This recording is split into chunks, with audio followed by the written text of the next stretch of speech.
this is a big one. How did the modern kilt come to be?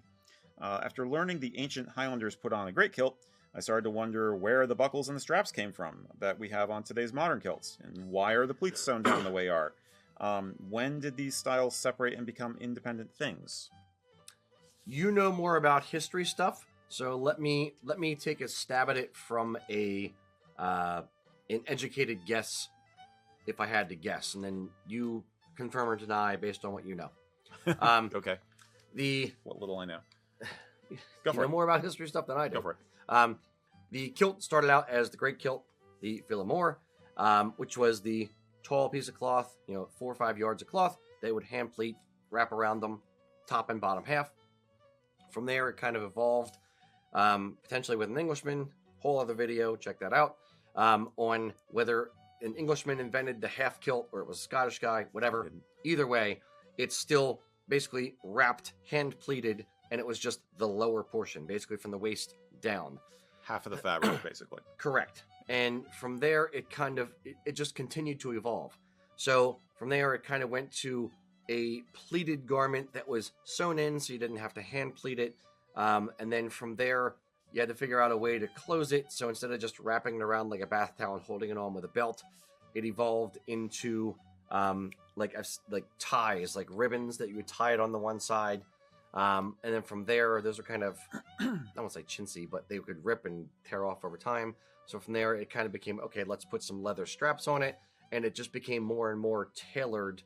If I had to guess, I would say the military fashions and what the military wanted for uniforms had a lot to do with it, especially as people got out of the military and still had the kilt.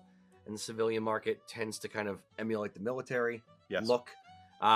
So I'd say it just kind of evolved over time. There was no set, turning point moment. It was a practical Scot coming up with an idea saying, hey, I can do this thing. Like, instead of just wrapping it around and holding it on with a belt, let's put some ribbon on there and I can tie it closed. That way I don't have to kind of lay down and put the belt on. I can stand up and put the belt on. And someone goes, hey, that's a good idea. And then after a while, let's put leather straps on instead of the cloth straps or cloth ribbon. Hey, that's a good idea. And whatever was a good idea just kind of stuck. And that's kind of how it would evolve. That's my guess. How far am I off? No, that's pretty perfect. That's a pretty perfect overview. The Occam's razor. From what I know, the military connection is paramount with this. And Mary, was it Mary? Yeah, Mary, you're saying when did the styles diverge? They didn't diverge a huge amount in the sense that it's more that the one became in use and the other one kind of faded into history.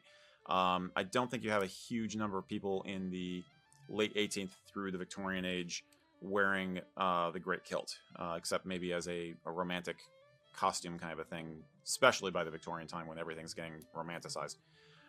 We know that in the 18th century, like in the 7 Years' War, for instance, a lot of the Scottish regiments that were wearing the kilt, troops started to complain about the various elements of the uniform getting in their way. And this varied from swords and dirks to the kilt. And there's a couple, I think there's a good Men-at-Arms series book on this about Scottish regiments in the 18th century. And one of the points that I remember from reading that was that the history of using the kilt as part of the regimental uniform went up and down. It varied from group to group, and it came in and out of fashion sometimes. But they were among the first people to say, you know what, this great kilt is a pain in the butt. I can't do anything with this. It's constantly getting in my way. And that's men in the line. And then you have officers saying, yeah, I can't put these guys in maneuvers in tight formations very well because these kilts are in the way. So they very quickly got into using the short kilt. And it went from there. Basically, okay, we're still wearing the kilt. We're mandated to wear the kilt. It's part of the honor of the regiment, and we're going to keep wearing it. But it's still kind of inconvenient. So how can we make it more efficient? Well, let's try putting some ties on, and then let's try changing those out for straps, or let's try doing, this, that, and the other thing. Let's start sewing this down so it looks more regimental and it's more convenient. So that's essentially what happened. Yeah, the earliest, I believe, according to Matt Newsom, the earliest evidence we have for a kilt that looks like a modern kilt is from the 1790s, and the attachment points were definitely not what we're used to. Yeah. The pleating existed. Military, they started to pleat to the line or to the stripe. And civilians who started wearing the kilt started doing the same thing, but they were not worrying about how it was pleated. They weren't worried about it looking uniform, so they just kind of put it together, and if you had weird lines in the back and mismatched stuff in the back, you didn't care. But later on, they started to care, and that's why fabric started getting added to the kilts, because you wanted to make sure that the pleats in the back looked uniform and looked nice, and then somebody got the idea of pleating to the set, and that required even more fabric. So that's where you went from 4 yards to 5 yards, and eventually to 8 yards. What we consider an 8-yard kilt, and then now back down again as people want easier Lighter to wear kilts. So, Mac, I know you know a lot of this stuff too. So, no, well, I was just going to ask you if you knew. We actually had a question come in as you were talking. Okay. Asking about if we knew when the hip strap came in and got included in this, because you're getting into the point now where you're starting to add that stuff to it. Yeah, and I'm not completely sure about hip straps. I know that they've been kind of idiosyncratic over the years. I think a lot of guys will tell you that hip straps are not very traditional. Do they have hip straps on World War I kilts? Okay, they do.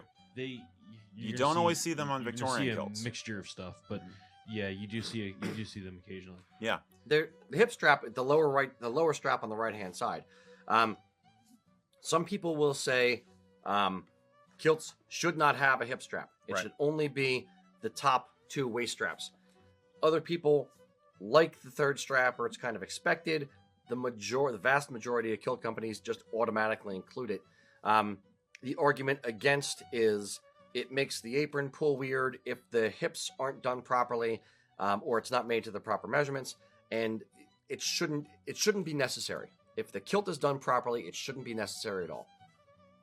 I kind of would push back a little bit against that and say, on your left hip, you have the fell sewn down from the top of the kilt to the widest point of your rear end. On the right-hand side, you have the top buckle, the waist buckle, is only about 2 inches down from the top of the kilt. Yeah. So the connection point, or where it's being restricted, is 8 inches approximately down on the left-hand side and 2 inches down on the right-hand side. So your front apron could kind of pull to the left if either A, it's not done exactly properly, or B, when you sit down, when your rear end expands and you're pushing out in different ways as your body is pushing out against the kilt. So the hip strap on the right-hand side help keep the front apron a little bit centered better as you're sitting, especially. So I don't know. I see why some companies don't want to do it. I understand that it's not 100% traditional to, whatever time period necessarily. It really depends on what time period. Yeah, that's what I'm getting at. But it's evolved into that in the same way that the belt loops on the back evolved in from nothing to sporran loops to full-on belt loops. Yeah, and that stuff, the attachment points, like we talked about before. Max talked about the fact that even by World War I, you had some kilts, and even World War II, I think, you had some kilts that it was just being held on by the belt, or it had a couple of strings, like just shoelaced like strings to hold it shut, and that's it. So the evolution is not like a steady curve either. I'd be interested to see what the earliest photographic or archaeological specimen evidence we can find of hip straps is.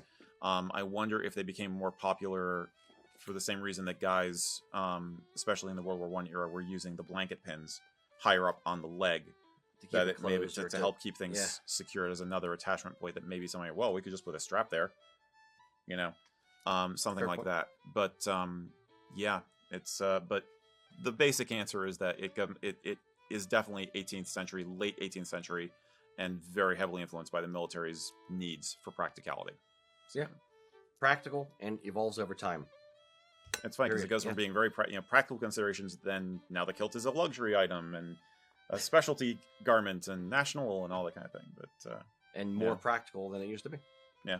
Well, except for wearing it as a sleeping bag. Mm-hmm. Yeah, that's true. You don't have that anymore. No, you could, but you'd be awfully cold. That's what day plaids. Day plaids are good for that. It's true. It's true. Or day plaids, if you prefer. Yes. Yeah. Attached with a brooch. Or a brooch. Or brouch. Was it? Yeah. I don't know. Exactly. I don't know. A penny thing. your inflections may vary.